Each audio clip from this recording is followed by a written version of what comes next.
Beneath his stormy surface flowed the warm tide of compassion and kindness. HVL. Going on out here? Green Sally up, a green Sally down. Last done start, gotta tell the ground. Green Sally up, a green Sally down. Last done start, gotta tell the ground. Green Sally up, a green Sally down. Last done start, gotta tell the ground. Green Sally up, a green Sally down. Last done start, gotta tell the ground. Green Sally up, a green Sally down. Last done start, gotta tell the ground. Green Sally up, a green Sally down. Last done start, gotta tell the ground. Green Sally up, a green Sally down. Last done start, gotta tell the ground. Green Sally up, a green Sally down. Last done start, gotta tell the ground. Oh, Miss Lucy dead and gone, left me here to weep and moan. Hey, what's up, softball fans, and welcome into the #1 softball show from any that are recorded like in a 1-block radius from my house. This is What in the HVL. You see it right here. I'm Adam Peterson, ready to bring you all the action from week number 4 in the Hiawatha Valley League, and we have some big-time conference games this week that will lay the groundwork for the race to the 2025 HVL title. Let's get started. Can't wait. First up, Monday, April 13th, 3 games. I don't know where you were at, but it was cold and it was rainy. I feel bad for any girls that were out on the field having to play in these conditions. It has got to warm up at some point. I know this week they're calling for rain, but let's get some temperatures going this way, not this way. It's just ridiculous, First up, Pine Island in a non-conference matchup against the Cobras of Triton. Pine Island scores 2 in the bottom of the 4th, and from there it was the Jaden Volts show. I got it right here, I believe. On the mound, Volts gets another swing and miss as she dominated the Cobras. And on the rare occasion that Jaden wasn't sitting girls down, she got some help from her defense. Right here, this one, fly ball to right field. Looks like it's going to make it over, but no! Tegan Barnett, way too good of an athlete to let that drop. An over-the-shoulder highlight reel catch to end the inning. Just incredible. Your With Weekly headline for this game. What? That's new. I think that's new. The headlines, huh? What we're going to do is we have the With Weekly. It's kind of like the New York Times. It's kind of like, the Post Bulletin, but the readership is just through the roof. The With Weekly headline right here. Volts strikeout stand open for business, baby. Pine Island pitcher nets a dozen strikeouts versus Triton. I don't know where you can find 250 a dozen eggs, but they're not eggs, they're K's. And it was Jaden Volts bringing it. Unbelievable. So here's the box score. Triton 0 runs on 3 hits, 1 error. Pine Island 2 runs on 3 hits, 1 error. Jaden Volts, you heard about it. 7 innings pitched, 3 hits, no runs, 12 strikeouts. Peyton Barnett 1 for 2. Ruby Severson 1 for 2 with an RBI. Evie Nold 1 for 3 with an RBI. That takes us next to Stewartville taking on Albert Lea on the road. Didn't realize that Albert Lea had a turf infield, grass outfield. Pretty unique. If you play there, make sure you take the correct shoes. Luckily, we got a heads up. It was 1-0, Albert Lea after 1, and if you know me, you know that I'm a huge Stewartville fan. I don't give a piss about nothing but the Tigers, baby, so obviously I am biased towards Stewartville. On Saturday against Caledonia, we couldn't hit water if we fell off a boat. On this day, we hit the ball, but it was just always right at an Albert Lea player. Heck, first inning, I think Brooklyn and Sydney had back-to-back piss missiles that just got up in that 40-mile-an-hour jet stream. It was a headwind coming at us, just held it up in the air forever. Dropped into the opponent's glove like that parachute, like it had a parachute coming down.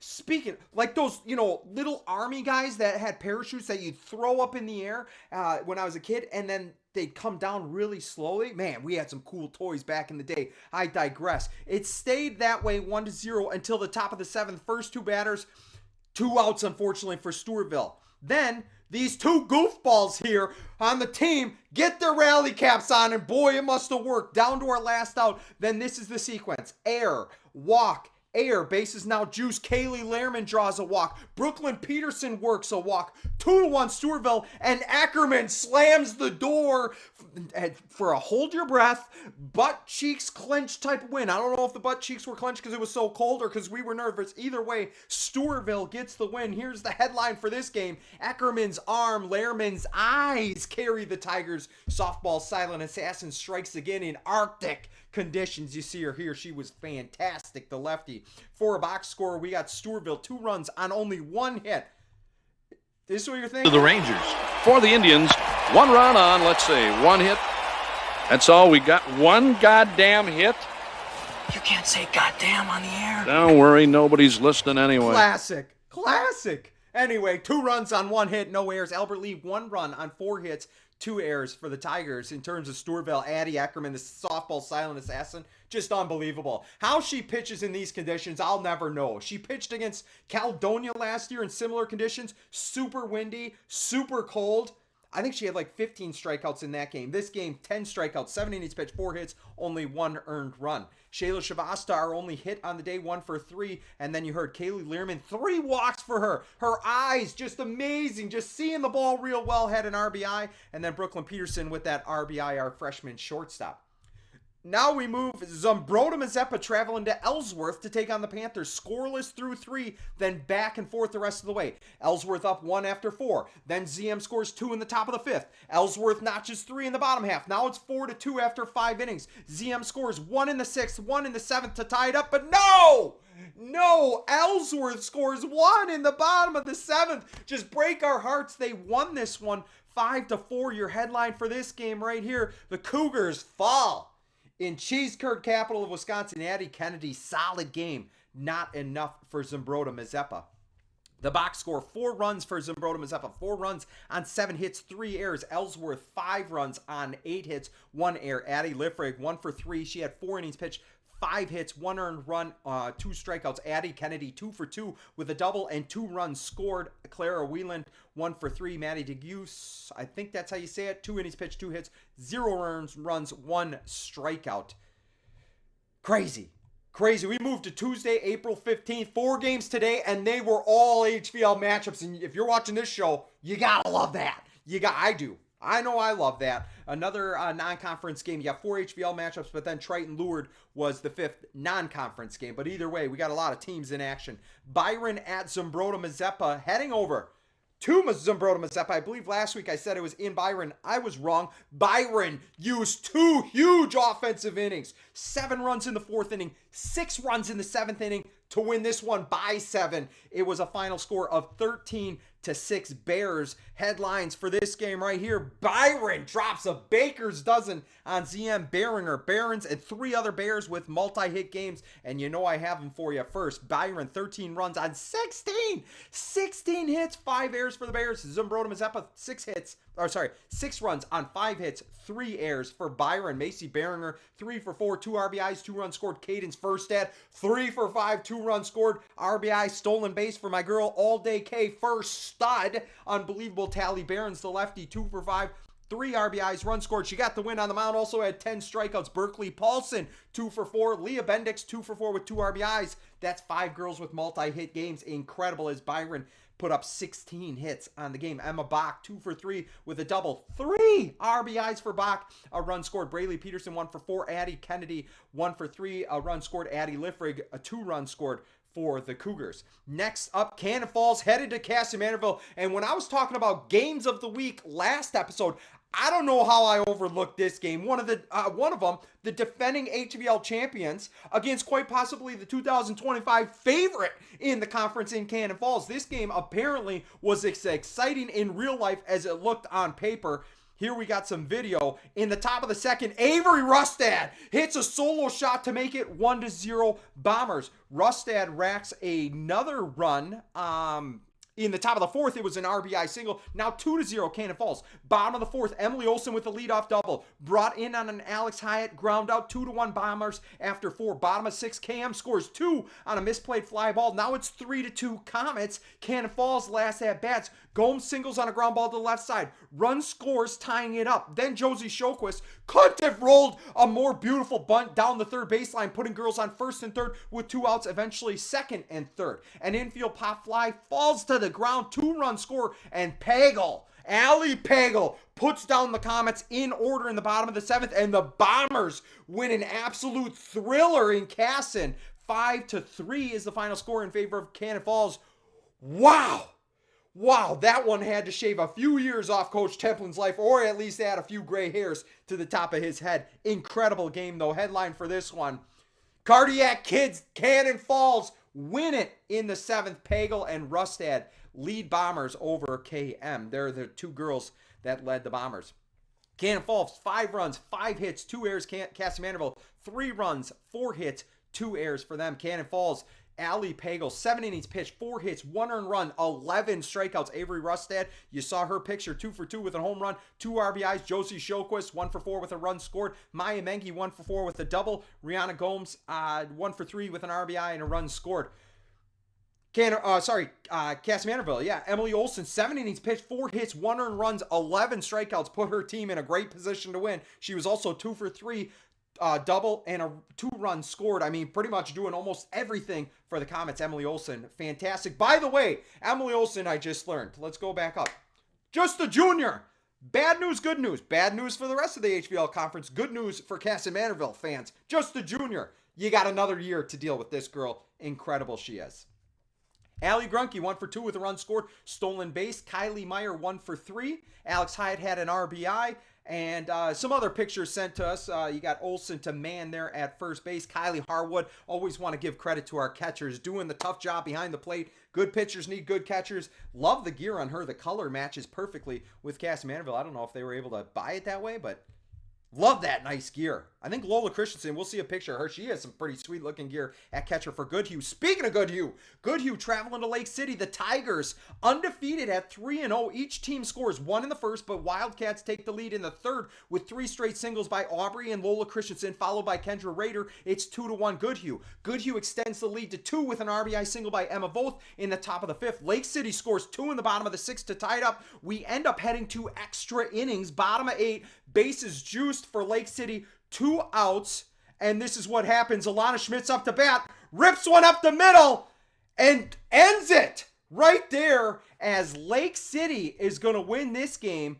4-3 is the final score. Scoring clarification here. I don't know if you go back up to that video. If we play it here. Alana gets it up. As you see, they pulled everybody kind of in. Got to get a third out. Runners are still running and everything. Scoring clarification here. And I'll be the first to admit that I don't know everything about everything, but I will also say that I haven't stopped learning about all things, and that includes this particular scenario. One in which I actually reached out to my rules and scoring expert that I trust. Mike, thank you so much. As well as I read up on the rules so that we were clarified. In walk-off situations, so home team up to bat with a chance to win it.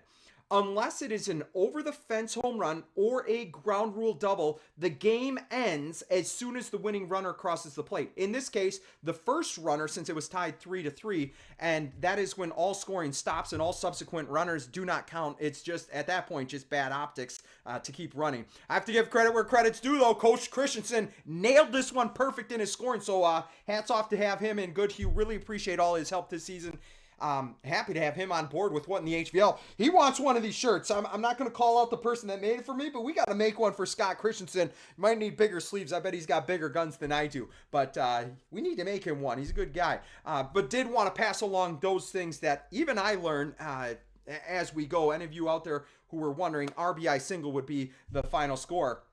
Headline for this game. You just saw Alana Schmitz with that big walk-off. Right there, RBI to win it. Alana hitting the Schmitz out of the ball. Lake City freshman with the walk-off single in the 8th. Incredible. She's been playing fantastic. Fantastic. Love to see that. Goodhue, 3 runs on 8 hits, 5 errors. Lake City, 4 runs on 9 hits, 4 errors in terms of statistics. Alana Schmitz pitched a complete game, too. Just put him on your back, I guess. 8 innings pitch, 8 hits, 3 earned runs, 6 strikeouts, 2 for 5 with the game-winning RBI and run scored. Haley Lothar, 2 for 4 with a run scored. Abby Evans, 2 for 4. Kylie Mann, 1 for 4 with a double RBI run scored. Adelaide Benedict, 1 for 4, run scored. Tatum Shaky, 1 for 3. For Goodhue, Kendra Rader led the way for the Wildcats, 2 for 4 with 2 RBIs. We also had Lola Christensen, 2 for 4 with 2 runs scored. Aubrey Christensen, 2 for 4 with a run scored. Emma Voth, 1 for 2 with an RBI and 2 walks. Hazel Volkman, 1 for 4. What a heartbreaker, though, in Goodhue. Kylie Mandelkow, I believe Tom was saying that she was having a lot of action there at third base, doing a fantastic job at the hot corner. Here's Lola. I was just saying, love her gear. I don't know if Coach Scott bought that for her, if she got it with her own money. Either way, it looks fantastic. It's got that like dark slate look. Love it. Either way, play at the plate there. Had to be an exciting game to be at. Last HVL matchup, at least, game Tuesday. Stewartville in Pine Island. Tigers versus Panthers. Sydney Clark was on the mound the same day her post-bulletin article would come out. And boy, did she give us all of us something to write about on this day if we had a paper. Well, we do have a newspaper. It's called With Weekly. But anyway, she was incredible. First of all, she ripped one to the fence in the top of the third, scoring Brooklyn Peterson all the way from first, put the Tigers up 2-0 at this point. But it is not what she did in the batter's box that was most impressive. It was what Clark was doing on the mound. She struck out the first 18 batters in a row to start the game. 18 in a row. She had to work around some people trying to bunt there in the late innings. Still got the strikeouts. It was unbelievable. We move into the seventh. Stewartville up 3, but get plenty of breathing room. Sydney Hadeen mashes a grand slam over the left field fence. It's now 9-0. Clark would lose our perfect game in the seventh with 1 out. Just heartbreaking, but get this. 20 strikeouts on the day. No drop third strikes, no extra strikeouts. 20 of the 21 outs recorded for Clark were K's. Like they say, Clark puts the K in Clark or something like that. Just insane. Headlines for this game. Great day to be named Sydney and Stewartville. Clark and Hadeen lead the Tigers to a win over Pine Island. The box score, Stewartville 9 runs on 9 hits, 0 errors. Pine Island no runs on 1 hit and 1 error. Tegan Barnett was the one that broke up that perfect game. 1 for 3 for Barnett. Sydney, wow, 17 innings pitched, 1 hit, no runs, 20 strikeouts, 0 walks. That strikeout to walk ratio is incredible this season. She was also 1 for 4 at the plate with a double and an RBI. Sydney Hadeen, 2 for 3, grand slam, double, 5 RBIs in this game. She absolutely ran into a fastball and made them pay. Johanna Cahoon, 2 for 3. Have to give Johanna Cahoon a little credit. I apologize. Last time, it was all the way back in the Caledonia game. She was playing center field, filling in center field for us on a windy day. There was a fly ball kind of in between all of our girls. She made an incredible defensive play, and I forgot to take my hat off to her, and I apologize, Johanna. You did an awesome job, doing an awesome job in the outfield. This game, fantastic at the plate, 2 for 3 for our junior outfielder. Addie Eckerman, 1 for 3 with 2 runs scored and an RBI. Brooklyn Peterson, 1 for 4, 2 runs scored. She had an absolute piss missile to center field. That Lauren Ellsworth, you broke my heart catching that one. Just a highlight grab. She jumped up at the last second and got it. You owe me one, Lauren, if you're watching. Anyway, Kaylee Lehrman, 1 for 4, doing a fantastic job. 20 strikeouts, no walks. You better give some credit to the catcher, too. Kaylee Lehrman, our senior. Shayla Shavasta, 1 for 4 with a run scored. That moves us into the only non-conference matchup. I'm going to go back here. Pine Island, Stewartville. We'll run it to Brooklyn's pitcher here. Pine Island, Stewartville. I made a note here to myself that I wanted to talk about this. I wasn't at the game. I was at the middle school games in Stewartville to watch our younger daughter. So I am missing quite a few varsity games. Try to watch online. But anyway, I got to see a guy we spent some time with last summer when our girls played with the Sticks. Ben Skibstad, Maddie's dad from Pine Island. Always appreciate our conversations. So refreshing to be around parents like him in the current sports climate. He is as humble and happy to praise others as you can find. Just like a Chad Foster from Dover Yoda. I know Sean Ebnett from Byron is just like, those are the type of guys that I enjoy spending entire weekends watching games with in the summer. So did want to give Ben a shout out and thank him for the kind words regarding the show. I appreciate. It's great to see Maddie Skibstad playing well for the Panthers. She's a fantastic girl. Hope our daughters get to play together again sooner rather than later. Heck, maybe Lucy and Natalie team up soon. Who knows? But either way, want to give a shout out to the Skibstads. Appreciate their continued friendship over the last year. That moves us to the non-conference game I was talking about. The only non-conference game, Triton versus Lourdes. Lourdes lays down, I didn't have all the stats on this one. Lourdes lays down the hammer. Oh, well, I messed up the headline. Lourdes lays the hammer down on the Cobras. Eagles actually ended this one in 5 innings with a 10-run win. Kind of cool graphic that they put up. I think it was on Instagram or something. Here you go, though. Triton, 3 runs on 4 hits, 6 errors. Lourdes, 13 runs on 9 hits, no errors. For the Eagles, Ali Restovich has been fantastic this season. 2 for 3 with a double, triple, 3 runs scored in RBI. Anna Winicky, one of our favorite girls from a couple summers ago, 2 for 4 with 2 runs scored, stolen base. And then how about this? Boyson, Wasniewski, Regan Rowley, another one of our girls, Amelie Dolman, 2 RBIs for each of those girls. That's how you get all the way to 13 runs scored for Lourdes. What an offensive output there by Coach Mack and squad. That moves us to April 17th. 4 games were scheduled, but what also was scheduled? Some pretty bad storms moving into the area. Many games actually got moved up. Unfortunately for HVL fans, the game of the week was postponed. No! Oh, Byron and Cannon Falls rescheduled, so we will have to wait a little while longer for these 2 powerhouses to collide. It's like 2 freight trains coming down the tracks. We'll see what happens. I don't have a date on that. I don't think it's this week. I think it's the following week, maybe Monday the 29th. Don't quote me on that. We'll get to it probably after next week. Anyway, what other games do we got? Well, Goodhue welcomed the Houston Hurricanes to town on Thursday. It looked like things were going to actually go well for the Wildcats. They scored 1 in the first as Aubrey Christensen started her incredible day. You'll hear about it with the single and swiped a few bases to score. Volkman and AC would each have RBI at bats to make it 3-0 after 2. Then Houston came in like a wrecking ball. I think that's Miley Cyrus that says that. 5 runs in the third, 4 in the fourth to take a 9-3 lead. They would add 4 in the 6th and 2 in the 7th. Give credit to Goodhue, though. Coach Christensen got his girls battling back. They had 2 runs in the bottom of the 6th, 4 runs in the bottom of the 7th. They were chasing 10 runs, though, at that point. Got it down to 6-run deficit. Final score, Houston wins it 15-9. Here are the headlines for this game. Aubrey Christensen's big day at the plate cannot save Goodhue. Coach Dad owes daughter ice cream after going 5 for 5. AC, I hope if he brought you into Rochester for Cold Stone and I'm close by, please let me know, because I love their cookie dough ice cream with cookie dough in there. Can never have too much cookie dough. But anyway, when Aubrey has a day like this, 5 for 5, I believe the stat, double, 3 RBIs, 3 runs scored. I think when you put that type of performance together, I don't know in Goodhue, do they have a Dairy Queen or something like that? I put all of ours here in Rochester on there. Coach Scott, you might need to drive some distance because she deserves it. Incredible performance by his daughter and starting shortstop there. Like I said, Aubrey Christensen, 5 for 5 double, 3 RBIs, 3 runs scored. Kendra Rader, 1 for 5, 2 RBIs. Jenna Nelson, 1 for 2, 2 runs scored, 2 walks. Kylie Mandelical, 1 for 2 with 2 runs. Emma Voth, 1 for 4. In terms of the box score, Houston, couple big innings there in the 3rd, the 4th, and the 6th. 15 runs on 21 hits. They were just fine in the openings, I guess. Just sometimes those are bad days. 2 errors. Goodhue, 9 runs on 9 hits with 5 errors. Next up, we got Pine Island Lake City. And I was actually shocked these 2 teams are playing again. I swear I just talked about this matchup in the last episode. And then I went to their schedule. Pine Island also plays, I think, Lourdes twice, plays Cannon Falls twice in 1 week. I don't think Stewartville plays anybody twice this season, but I believe the way they run it for conference standings is the first game that teams match up is the official HVL matchup, and then from there it would be considered like a non-conference, even though they're in the same conference. I digress. Pine Island jumped in the front in the top of the 3rd with the Tegan Barnett RBI double. That made it 1-0. After that, it was all Lake City. 4 runs scored in each of the 4th, 5th, and 6th innings to end this one early. It says 12-1, but again, the question on that is if a drop-dead scoring on the 10 runs with walk-off criteria, I'm not entirely sure.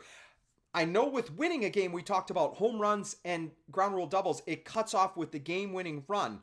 With the 10-run rule, is it the same way? From people I've talked to, they say yes, it is. So maybe 11-1. Either way, I think we might have screwed up that scoring earlier, but I don't know for sure. But something we should discuss, something that we could talk about. Maybe all learn from each other. Either way, a 10-run win by Lake City. Headlines here. Kylie is not human. Unbelievable. Lake City senior has 7 RBIs. She pushes the Tigers to 5-0 now. Incredible. She was 2 for 2 with a home run, a double, and 7. Yes, 7. 7 RBIs. Incredible. Box score. Oh, sorry about the colors here. What the heck was I doing here? I probably thought Pine Island was at home and just switched the team names. Either way, Pine Island 1 run on 6 hits, 2 errors. Lake City 12 runs on 11 hits, 2 errors. Individual statistics. Kylie Mann with that incredible day. I talked about it. 2 for 2 with a double, home run, 7 RBIs, run scored. Alana Schmidt staying hot. 3 for 4 with 3 RBIs, 2 runs scored. Abby Evans 2 for 4 with an RBI, run scored. Haley Lothar 1 for 2 with 2 runs scored, RBI. Ella Rumley 1 for 3, run scored. Cora Reckman 1 for 3 with 3 runs scored. Adelaide Benedict 1 for 3. Tatum Shaky got the win on the mound. 4 innings pitched, 4 hits, 1 earned run, 4 strikeouts. I believe she's a freshman. So Lake City, those fab freshmen, really contributing for them. Pine Island. I was just talking about Maddie Skibstad. Great girl. Great to see her doing well. Well, she played well here. 2 for 2 with a run scored. Tegan Barnett, 1 for 3 with a double and an RBI. Jenna Schleisner, 1 for 3. Lauren Elsmore, 1 for 3. Evie Knoll, 1 for 2. Then we, last game of the week, I believe, for our HVL. And since Cannon Falls and Byron didn't play, this isn't a bad backup option if you're going to name a with game of the week. It's the 2024 co-conference champions going head-to-head in Stewartville. It was Comets versus Tigers, and it was 2 of the best pitchers in the conference taking each other on. Obviously, Allie Pagel could be in that mix, too. She's pitching fantastic. But Emily Olson from Kasson-Mantorville, Sydney Clark from Stewartville. Clark coming off that 20 strikeout performance against Pine Island just 48 hours prior. We knew 1 to 2 runs might win this game. That's how good these pitchers are, and that's how good they were on Thursday. Clark had a no-hitter through 6 1/3, and Olson was able to hang zeros through the first 7 as well. So it was 0-0 after 7 innings. We went to extra innings in the top of the 8th. Kylie Meyer hits a line drive to the outfield. It's misplayed. Meyer ends up on second. Olson steps up and hits a double to left field. Relay doesn't make it to our cutoff. Meyer scores to make it 1-0 Comets. In the bottom half of the inning with 2 outs, Addie Eckerman gives Stewartville some hope with a line drive single to left center. But then Emily Olson slams the door shut with her 14th strikeout of the game. Final score, Kasson-Mantorville wins it 1-0. Headlines. I was at this game. Headlines. Comets win Thrilla in Stewartville. I know my daughters are probably rolling their eyes if they watch the show. I don't think they actually do. Olson and Clark in a monster heavyweight pitchers battle, and they were throwing haymakers the whole game. I was at this game. I watched this one because the middle school games got canceled because of the storms, the impending storms. I can tell you that these 2 pitchers, Clark and Olson, were as good, if not better, than advertised. I don't think I can oversell it. Not only were runs scarce, hits were even hard to come by. A total of 6 hits in this game. 1 unearned run. Clark had 19 strikeouts. Olson had 14. Not many balls even made it out of the infield. The pitchers were by far the star of the show. No doubt about it. Some good defensive plays as well. I talked about Lauren Elsmore breaking my heart in Pine Island with Brooklyn. Well, Kylie Meyer at third base broke my heart. She snagged Brooklyn's line drive that looked like it was going to go over her head. Snatched it out of thin air. Unbelievable cat-like reflexes. But hey, she's a hockey player. That's what happens. 2 pitchers not only dominated on the mound, they had half the hits in this game in total. It was impressive to watch, just incredible. Unfortunately, my team came out on the wrong side. Box score in this one, Kasson-Mantorville 1 run on 2 hits, 3 errors. Stewartville no runs on 4 hits and 3 errors. For the statistics, Sydney Clark. 20 strikeouts on Tuesday, 19 strikeouts on Thursday, 8 innings pitched, 2 hits, no earned runs. Unearned run was awarded. She was also 2 for 3, hitting the snot out of the ball, hit a double to the fence. Incredible. She had a great game. Also, congratulations to Sydney with her first strikeout of the game. She reached 300 strikeouts. Get this, looking back on it now, almost a dream game against Pine Island. When she went into the Pine Island game, she was sitting 21 strikeouts shy of 300 for her career. 21 strikeouts shy. She almost ripped that off in a 7-inning game. She had 20, so we knew the first strikeout against Kasson-Mantorville would do the trick, and she does it. I imagine that's not going to be the last time you're going to hear about her hitting a milestone for her career strikeouts. This girl is fantastic. Other than that, Addie Eckerman, I said she had that nice hit to left center, 1 for 3 in the bottom of the 7th. She also had a walk on the game. Johanna Cahoon was 1 for 3. For Kasson-Mantorville, Emily Olson, very, very good. Junior, 8 innings pitched, 4 hits, no earned runs, 14 strikeouts, only 1 walk. She was 1 for 3 on the day with that RBI double. Also had a walk. Grace Rattler, 1 for 3. Kylie Meyer scored the game-winning run, the only one that was scored. That's it for the week in terms of games. So we can now, after this many weeks, we can kind of start putting up the rankings here. Lake City, what a turnaround from last year to this year. They sit in first place. They are 5-0 overall, 3-0 in the conference. Essentially, well, I guess they have 3 games compared to 2 from the next couple teams. But either way, you see Lake City up there, and they're hitting the ball well. I know hits, errors, fielder's choice and all, but you can't deny the runs. 12.4 per game while only allowing just over 3. They're on a 5-game win streak. Cannon Falls, speaking of win streaks, a 6-game win streak after dropping their first game. They've now rattled off a half dozen. They're 2-0 in the conference. Byron also undefeated in the conference, 2-0. Overall, 2-2. That record's not right. I apologize. I should look on my phone. I don't have my phone here. I'm not like the teenagers. I don't carry my phone everywhere. But either way, I know that's not the real record. This is a MinnesotaScores.net. I want to say Byron's maybe like 5-3, but don't quote me on that. Kasson-Mantorville 3-1, 3-3. Now I think they're 4-3 overall. I can't remember when I pulled this and if it was updated or not. Stewartville 4-3 overall. As you can see, their pitching is unbelievable, only allowing 1 run a game. Unfortunately, our hitting is what we need to bring up, only 4.5 runs per game. And I think the Zumbrota-Mazeppa game where we scored, what was it, like 12 or 13, has really altered that. Zumbrota-Mazeppa 4-3 overall, 1-2 in the conference. Pine Island 3-5 overall, 1-3 in the conference. And then Rochester, Lourdes 2-3 overall. Goodhue 1-6. A couple heartbreaking losses in there, though, games that they were ahead for a little while and just didn't make it. Sorry, there's something on my screen I'm just kind of scratching off. It was starting to bother me looking at those records. Got to check in on our adopted team, huh? Our adopted girls over in Dover-Yoda. 2 games for the Eagles. Huge win over Fillmore Central Lanesboro, 15-0. They got the headlines here on Game Changer. 15-0 Fillmore Central. It says Aubrey Foster's clutch hitting propels Dover-Yoda varsity Eagles to victory over Fillmore Central Lanesboro varsity Falcons. That seems like too many words. Too many words, and you know I love headlines here. You know I love headlines, so I'm going to just fix it for them. Aubrey Foster, hashtag amazing AF. That stands for amazing Aubrey Foster. This is still a PG-13 rated show, I hope. Olivia Bannett, what a day for her. 3 for 4, 3 RBIs, run scored. Nora Hansen, one of our favorites, just got a rocket for an arm. Gonna make her walk the plank. Nora. Yes. Unbelievable day at the plate for her, though. 2 for 3 with a triple. Her dad says she doesn't have wheels. She's got wheels if she's getting a triple. 3 RBIs for Nora, the sophomore. 2-run score. Jolie Draper, 1 for 1 with the double. 2 RBIs, 2-run score. And then Aubrey Foster. Amazing AF. Amazing. A win on the mound, 4 innings pitched, 3 hits, no runs, 5 strikeouts. She's also 2 for 2 at the plate with a triple. 5 RBIs? 5 of them? Aubrey, get out of here. She's having an unbelievable year. 2 runs scored.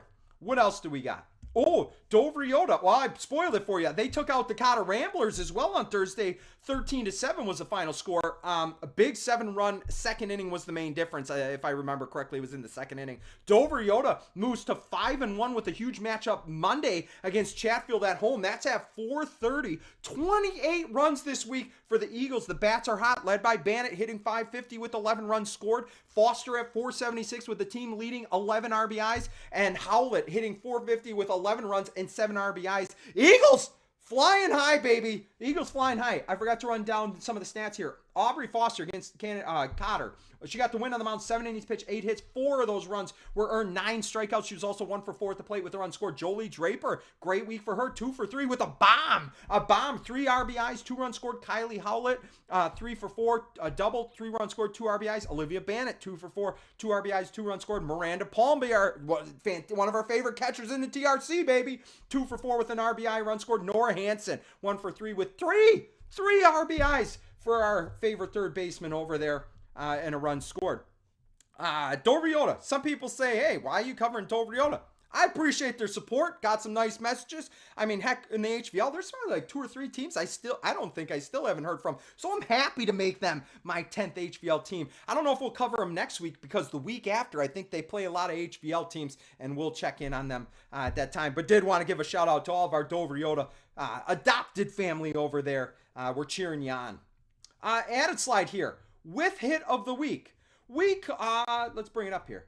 Here it is. Oh, I'm going to pause it. I hope you guys don't mind.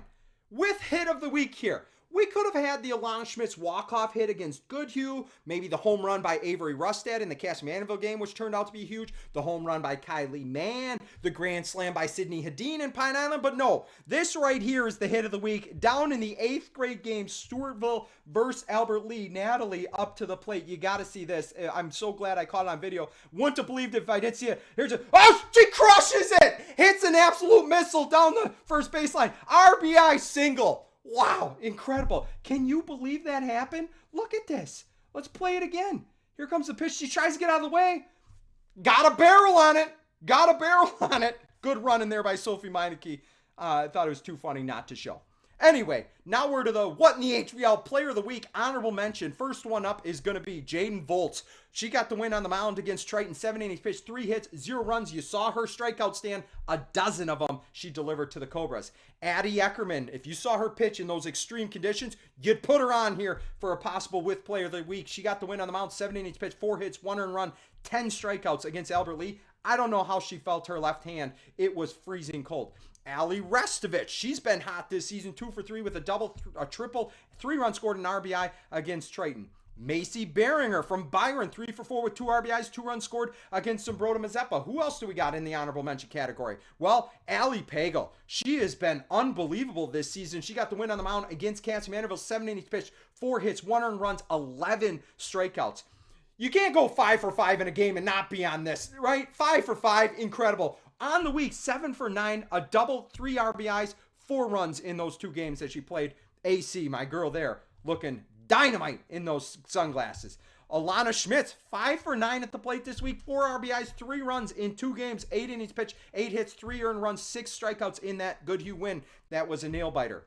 The last person, and probably you almost feel bad we didn't add this, because she was as close to the player of the week as you could get. You're talking about Emily Olson from Kasson-Mantorville. 15 innings pitched, 8 hits, 1 earned run, 25 strikeouts in 2 games. She was 3 for 6 with a double, 2 runs scored, and an RBI. But, there are a couple players that we got to name here. First, like I said I would do a couple weeks ago, with this many games, maybe you have to separate pitcher of the week from player of the week. Pitcher of the week, I think if you were watching this show, you probably know it's got to be Sydney Clark. 2 games pitched, 15 innings, 39 strikeouts, 2 walks, 3 hits, no earned runs. Are you kidding me? Then in the box, she was 1 for 4 with a double RBI against Pine Island, 2 for 3 with a double against Kasson-Mantorville. This girl, the way she pitched, 39 strikeouts in 2 games. Call me crazy, but this girl deserves pitcher of the week. For player of the week or hitter of the week or position player of the week, I don't know what you want to call it. I think this girl, especially with the game she had on Thursday. Was it Thursday? Yeah, Thursday. You got to give it to her. Kylie Mann of Lake City on the week, 3 for 6, 2 doubles, a home run, 8 RBIs, 2 runs, like I said, in 2 games. But that 2 for 2, a double home run, 7 RBI game against Pine Island is probably what vaulted her right here to player of the week. Unbelievable. Unbelievable. She's playing well here in her senior year. Week 5 HVL games. Let's run them down here. Monday, April 21st, Kasson-Mantorville at Jordan, Lake City at Red Wing. Doubleheader in Pine Island. Lourdes at Pine Island. That's at 4:30. Zumbrota-Mazeppa at Pine Island at 6:30. Northfield at Stewartville. That's a non-conference game, obviously. Pine Island at Tuesday, April 22nd. Pine Island at Byron. Lake City at Cannon Falls. Zumbrota-Mazeppa at Goodhue. Lourdes at Stewartville. So everybody's got HVL matchups on Tuesday. I know there's 9 teams, so one's obviously got the day off. Thursday, April 24th, Stewartville at Cannon Falls, Goodhue at Kenyon Wanamingo, Lake City at Lourdes, Pine Island at Chatfield to take on Riley Urban and the Gophers. Friday, April 25th, busy day here, a lot of non-conference matchups. Byron at Winona, that's going to be a good game, fun one to watch. That's a possible section matchup. It could be a possible section championship matchup. Goodhue at Triton, Kasson-Mantorville at Austin, Lake City at Wabasha-Kellogg. They got a lot of crazy games that we don't play. Wabasha-Kellogg. Pine Island at Randolph going against Carter Raymond. That's going to be a big hill to climb. And then Lourdes at Mabel Canton. Saturday, April 26th, I believe only one game. Rochester Century at Stewartville. The Tigers are going to have to fire up their bats, especially if Jada Craning is going to be pitching. She is fantastic, the freshman for the Panthers. We'll talk about her, obviously, more in next week's episode. With final thought. The final thought here. What tangent can we go on? I set out last season on this show with a few motivators. You know, one was shining a spotlight on a sport that I feel doesn't probably get the recognition it deserves. It's not a big driver of interest for whatever reason among high school sports fans. I don't know why. I love the sport. I think it's fantastic. Love watching it on TV with college and everything. Another goal for this show was to showcase the incredible talent we have in our conference. I have watched some of these girls as far back as like when we coached 10U. I've been able to see them play in summer tournaments with club travel ball or whatever you want to call it. And obviously just watching them play against our Stewartville squad over the years.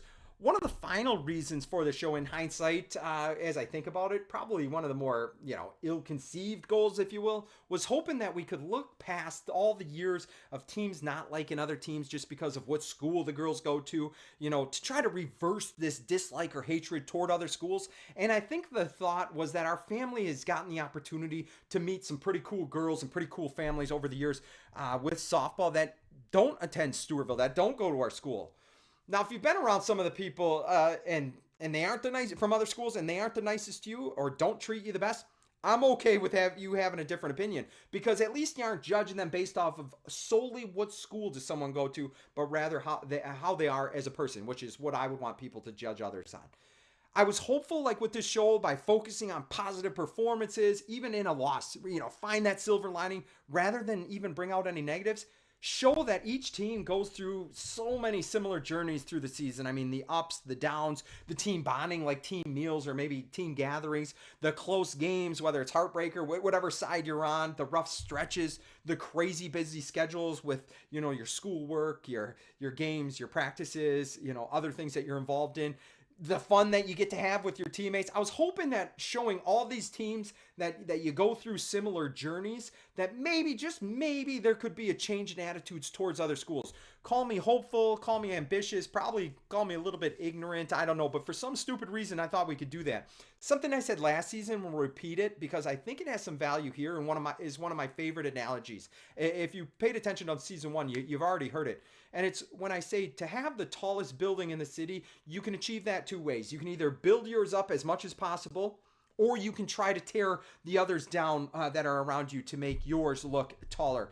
We all have a choice in how we want to approach building our tower. When things are said, when things are written, I think the one thing that I would want people out there to ask themselves is, am I doing this or am I saying it because it builds us up? It builds our tower up? Or is it because I'm trying to tear someone else down? Are we piling on someone in a time of adversity? Are we piling on somebody or kicking them while they're down in a time of struggle? And this does, I'm not pointing this at anybody. This includes me. It's a good reminder. This includes the team and athletes that I cheer for. I mean, I'm talking to everybody. And I think we have some incredible people out there, don't get me wrong, who do such a good job of building others up. You heard me talk about Ben Skibstad, Chad Foster, obviously my guy Sean Ebnet, I talked about. Those were the 3 that just came to the top of my head. But always good reminder in my eyes, and not just in sports, because as Conor McGregor, one of the most electric UFC fighters, said several years ago, he said, be confident in your preparation, but be humble in victory or defeat, something that we try to teach at least our daughters. And a goal of this show has been to build not just one. The goal of the show has been to try to build 9 towers, maybe just a little bit higher if I can. 10, I guess 10 if you include our friends over in Dover, but try to build the towers a little bit higher, not tear anybody else down.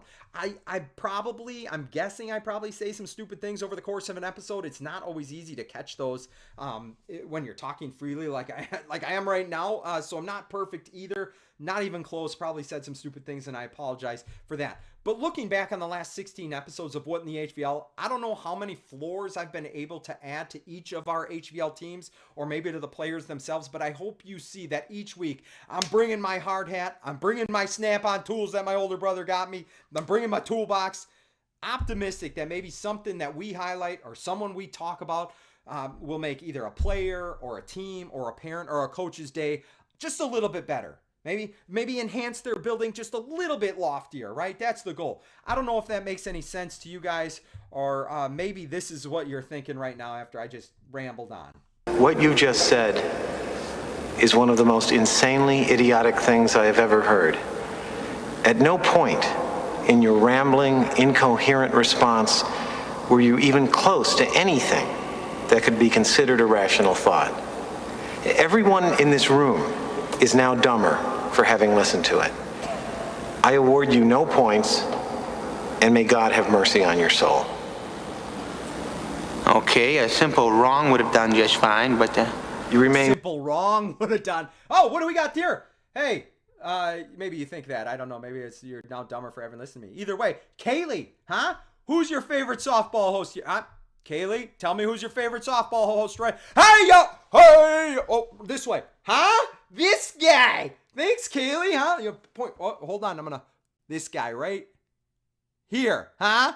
Appreciate you, Kaylee. Appreciate you.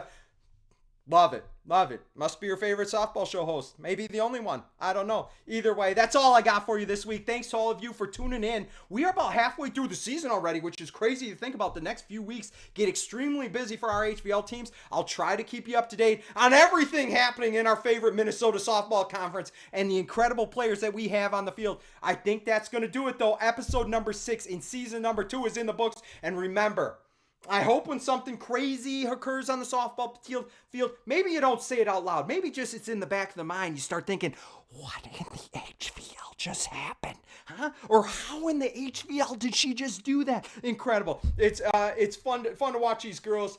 Love just seeing it out there. And, Sydney Clark, 20 strikeouts. What in the HVL just happened? Things like that. I'm sure all of you cheer for different things. It's a crazy year, 2025. What a time to be alive. But that's all I got for you here on What in the HVL. I hope to catch you guys all out at the field. Take care, everybody.